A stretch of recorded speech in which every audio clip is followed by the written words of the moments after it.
we shouldn't be relying on AWS. As I would take you high, we should be relying only on the internet, which brings me back to the uh, the globe programs, which is we have seen globe programs kind of go down in proliferation. You had all these virtual globe programs. I'm going to show this on the screen to you.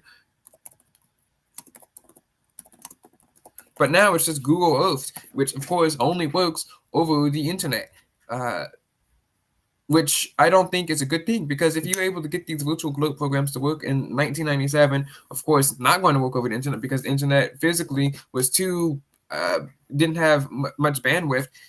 I think that it would be good. We have a much better technology, much better software now. I mean, we can download entire maps databases onto our computers. I've talked about this multiple times, but with everything going web-based, it's really sad.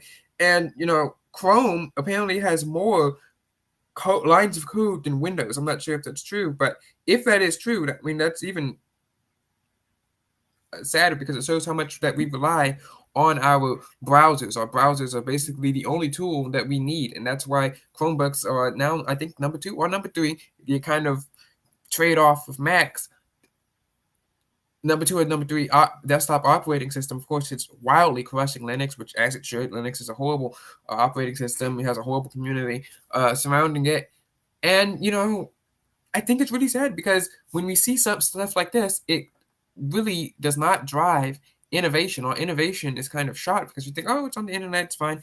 We don't really need to do any innovation here. But anyway, here is the article about virtual globe programs from Wikipedia, which is a decent encyclopedia. But again, I'd like to see it offline in an official client instead of Kiwix, because the official client, the Kiwix client, sorry, is not as good as the Encarta client, despite being 50 times larger. 100 gigabytes versus 50 gigabytes, and they didn't even have the national anthem in Wikipedia.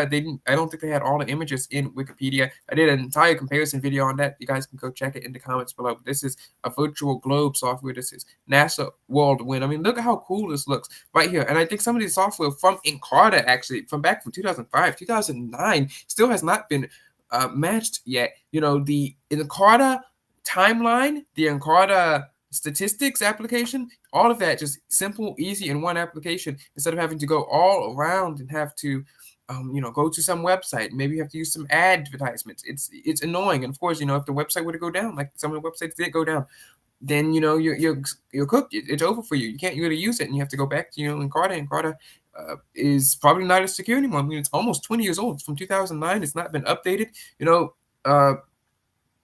I think, was Obama even president when that was written? Because he was president in 2009, but when they were writing encyclopedia, it would have been 2008. So it is sincerely outdated by about almost ridiculous. You shouldn't be using encyclopedia that old. But anyway, here are the virtual globe programs. So television, released 1993, and Microsoft released one in Encarta in 1997 called Encarta Virtual Globe 98. And then Cosmos 3D World Atlas in 2009, and then Google Earth in 2005, and then it all went away, which is really, really sad. And, I'm thinking about trying to find these old copies of programs, because, what programs will you need if you're trying to run your own detective agency, if you're trying to run your own spy agency, because you guys said you wanted software, and I'm trying to find good photo editors, to enhance the software. I'm trying to find good communication software, maybe, because I still have not been able to find any way that you can demodulate the radio signals that the Motorola talk about, or any other radio transceivers, like say the iSpy walkie-talkies, or just any, like a baby monitor, if you want to decode video with your SDR. I really haven't found anything like that, which is ridiculous. I mean, I know it's possible because they do it right there. I mean, it's in a box from Target. You see the box, you get the box, you can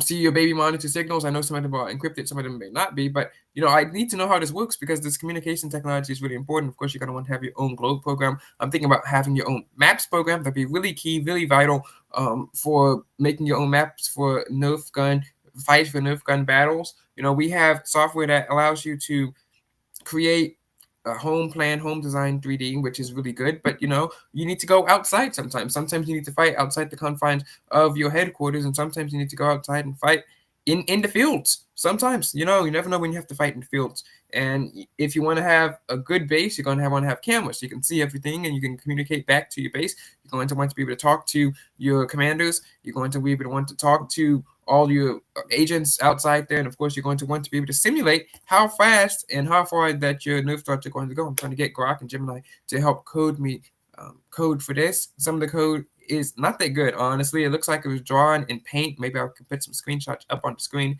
I mean, it's really pathetic, and I really hope that the coding can get better because I really do believe that we can innovate more, especially with the biggest innovation of our lifetimes, which is artificial intelligence.